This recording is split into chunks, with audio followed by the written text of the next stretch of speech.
Dalam nama Bapa dan Putra dan Roh Kudus. Amin. Puji syukur kami aturkan kepadamu ya Bapa, bahwa Engkau mengajak kami untuk mengikuti teladan Putramu Yesus yang menderita, yang wafat, yang bangkit, dan duduk di sebelah kanan Allah Bapa yang Maha Kuasa. Engkau menjanjikan yang begitu mulia, indah, dan agung, tetapi harus melewati jalan salib, mengalami penderitaan. Tapi harganya begitu mulia dan besar. Bantu kami untuk berani menapaki jalan-jalan salib Yesus, mengikuti Yesus dengan penuh kasih. Terpujilah namamu kini dan sepanjang segala masa. Amin. Para saudaraku yang terkasih dalam Kristus, kemarin dan hari ini kita diajak untuk merenungkan apa dan artinya mengikuti Yesus itu. Mengikuti Yesus bukan hanya sesuatu yang gampang, yang mudah. Kita dipanggil untuk juga menjadi pewarta kabar gembira, tetapi juga syarat untuk menjadi murid Yesus itu bukanlah semudah dan segampang yang kita duga. Mengikuti Yesus berarti menyerupai hidup Yesus. Apa yang dialami oleh Yesus juga kita alami. Harga yang kita lakukan itulah harga penderitaan, pengorbanan, salib Yesus sendiri. Itulah artinya bahwa kita obsequio Jesu Kristi.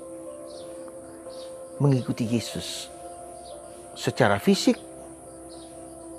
secara mental, secara emosional,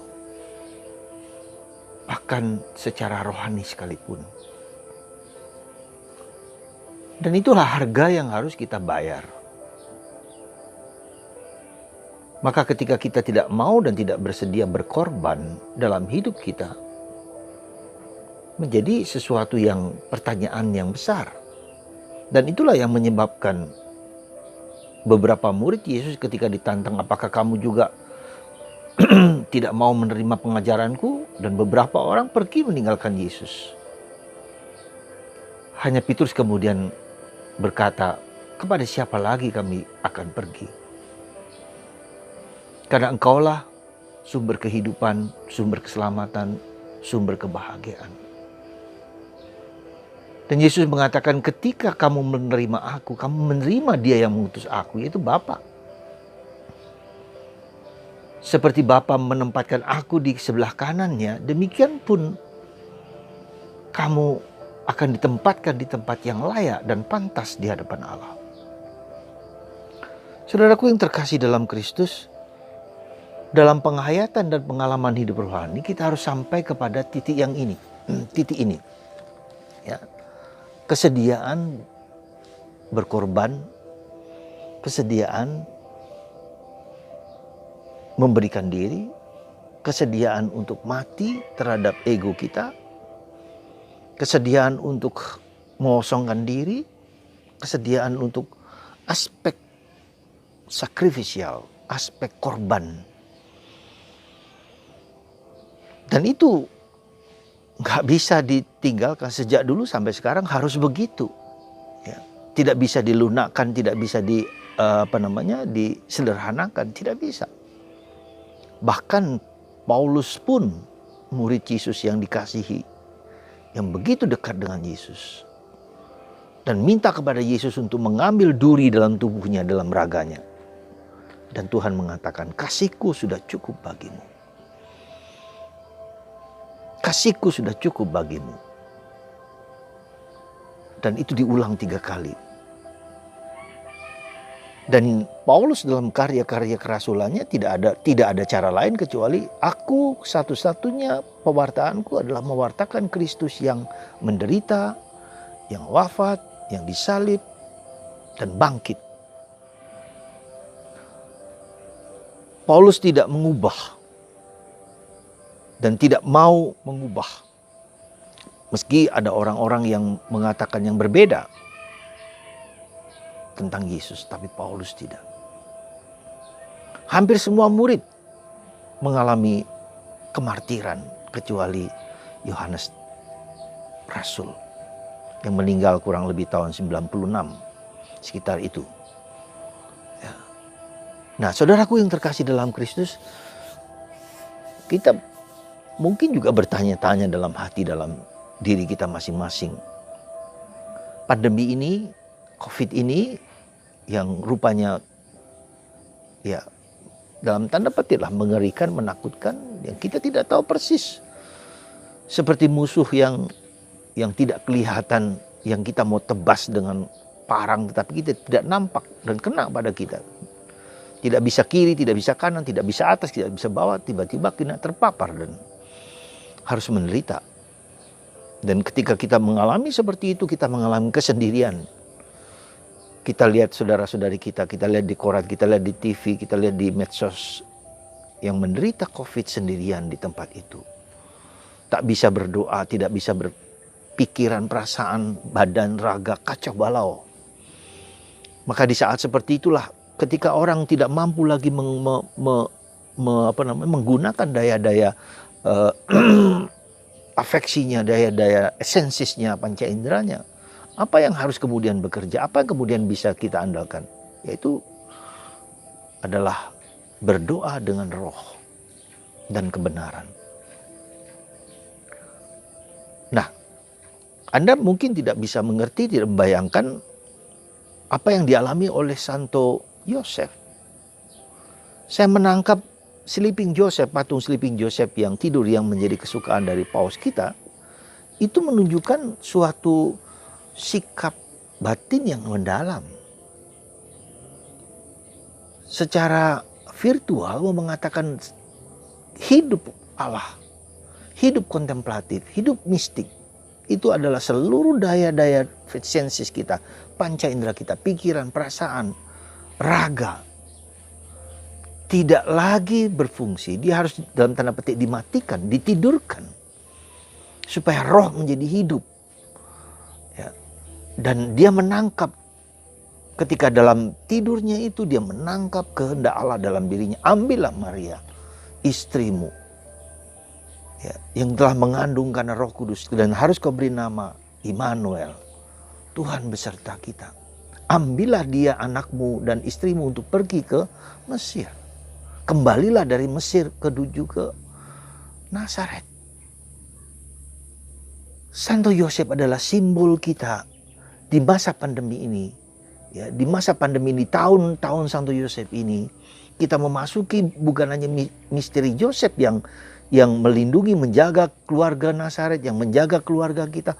Mari kita juga mohon supaya menjaga memang sungguh-sungguh keluarga kita dari berbagai macam sakit, termasuk dari coronavirus. Kita mohon, tetapi lebih daripada itu, kita masuk dalam dunia batin,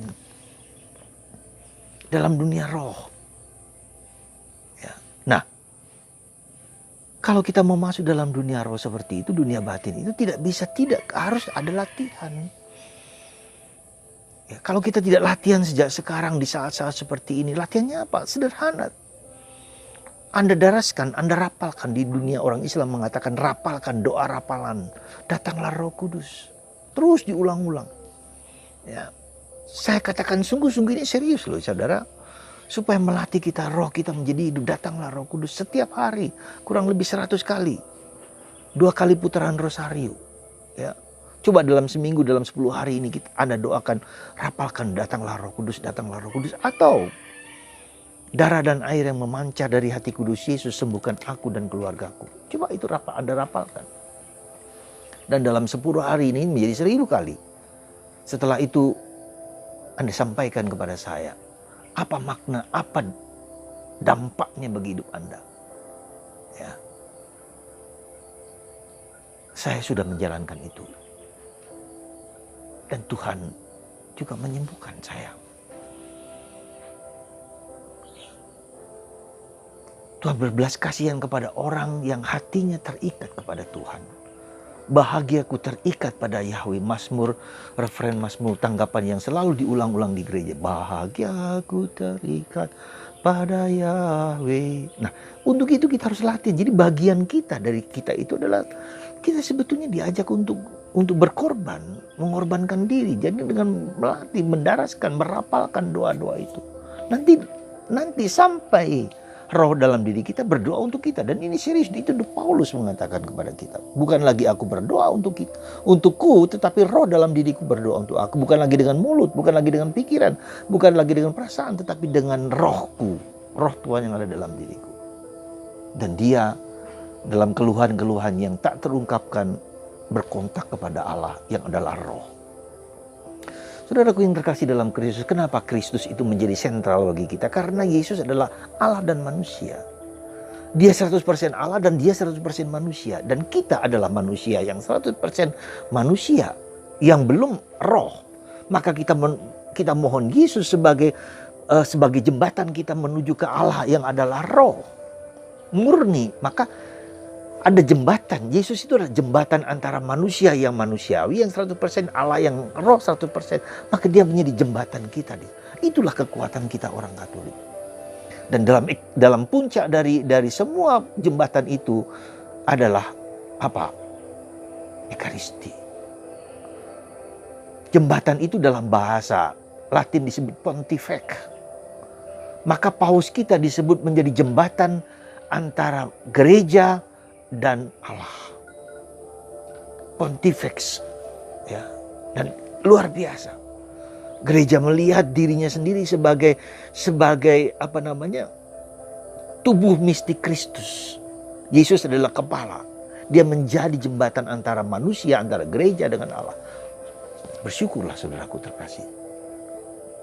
Tetapi sekarang kita lihat dengan COVID ini kita tidak bisa merayakan Ekaristi lagi. Tetapi yang mau saya sampaikan adalah justru COVID ini membawa kita untuk tidak cukup hanya aspek eksternal, aspek eksterior, aspek lahiriah.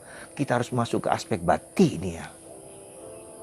Pertobatan itu bukan hanya bahwa kita menjalankan kegiatan sehari-hari. Pertobatan itu berarti menjadikan Yesus satu-satunya Tuhan, satu-satunya Allah bagi hidup kita. Itulah korban kita. Itulah pengorbanan kita. Jadilah lilin di altar yang bernyala, tetapi dia mengorbankan diri. Itulah kita semua. Itulah jawaban kita. Mari kita bersama Anda dan saya berjuang untuk sampai kepada pengalaman batin yang seperti itu. Sekali lagi, rapalkan doa batin. Datanglah Roh Kudus. Datanglah Roh Kudus. Atau darah dan air yang telah memancar dari hati kudus Yesus sembuhkan aku dan keluargaku. Tuhan melindungi Anda dan menjaga Anda. Lewat berkat anaknya ini untuk Anda semua. Dan keluarga Anda dilindungi dari segala virus. Tuhan berkati Anda. Bapa dan Roh Kudus. Amin.